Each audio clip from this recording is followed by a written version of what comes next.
what is your take on Jake Paul's input into the All Access? Because I didn't even know that he was training with some of the best that has been in boxing, has been around boxing for some years now.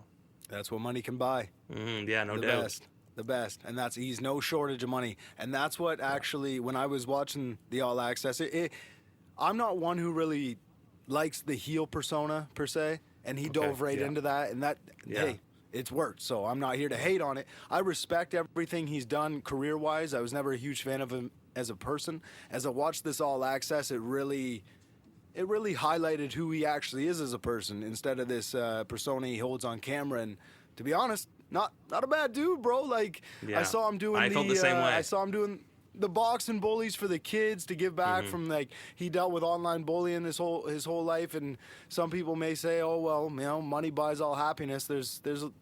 That's a whole nother story on for another day. But you see a lot of people with a lot down just due to the hate they receive online.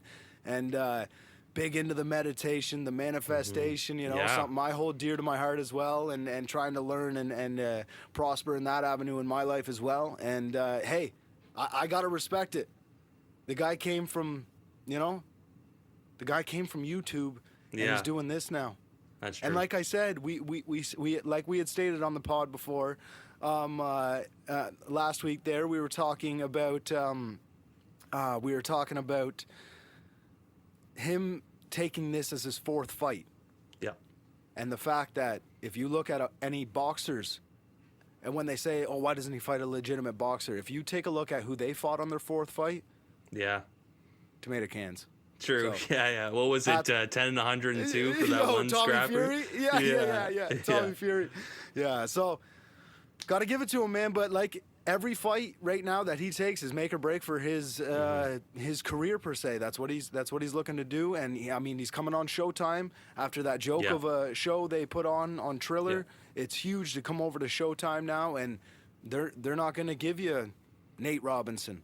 No. So, here we go, And they're not going to have Quavo and Huncho and all these other people walking down and performing. And it's not a show. It's now actually boxing. It's so here we go. Yeah, here we go. Everything he had to do led him up to this moment. So this will tell.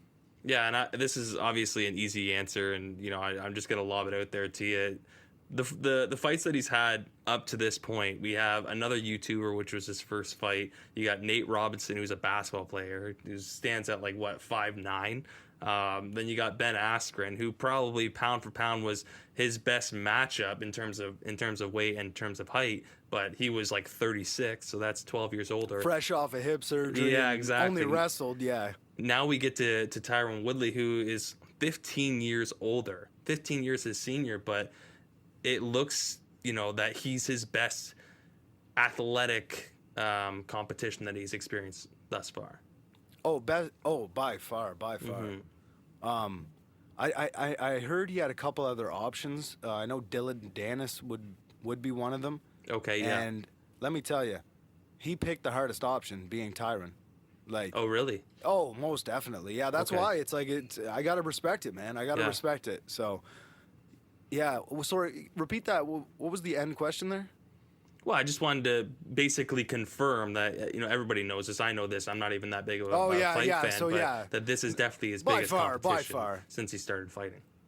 Yeah. There's no doubt about it. So what's next then?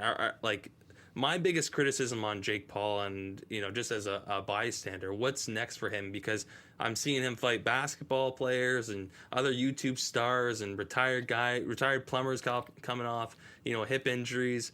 When's he going to actually fight a boxer? And who do you think, win, lose, or draw, who do you think Jake Paul's next opponent's going to be in the ring? This is who it will be, if all goes correct on Sunday. Okay. Tommy Fury. If Tommy Fury wins and Jake wins, that'll be his next fight. And he even stated this. I was listening to an interview he did with Ariel Helwani. It dropped yesterday. And he was just stating, he's a calculated dude, man. He moves, yes, marketing to a T. So he knows what the next play is as long as everything goes in plan, And Tommy Fury will be the next one. That being said, he's a boxer, right? Yeah, but like I said, and like we just said, what define boxer. Yeah, true. You know what I mean? Jake Paul's also a boxer. If Tommy Fury is a boxer, then so is Jake Paul. Yeah. Because Well, okay.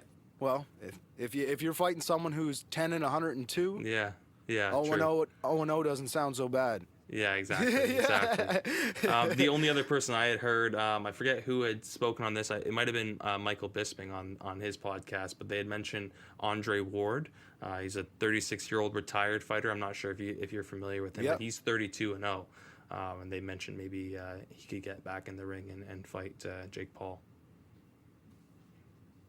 I don't think so yet. No, I think people would like to see that, but 32-0, that's a hell of a step up from. Yeah. That's what I was gonna like. Wow, he's really getting into it. That's a little much. I think Tommy Fury would be a good one to go next. I know he fancies himself like a Nate Diaz and Conor McGregor. He's always calling those guys out. Not yet, definitely not yet. But he's a big dude, man. Jake Paul's huge. Yeah, People he is. Man, he's what 6'3", 200 and some pounds. Like that's a. Yeah. He's a big dude. I know a lot of people look at him like, the YouTube or Disney star, but that's a pretty big dude. Like Tyron walks around 5'8", probably 85, 190. So yeah, and he's he a bit fought smaller, at 170. but still, yeah. But Tyron fought at 170, but he definitely cut 15, 20 pounds too.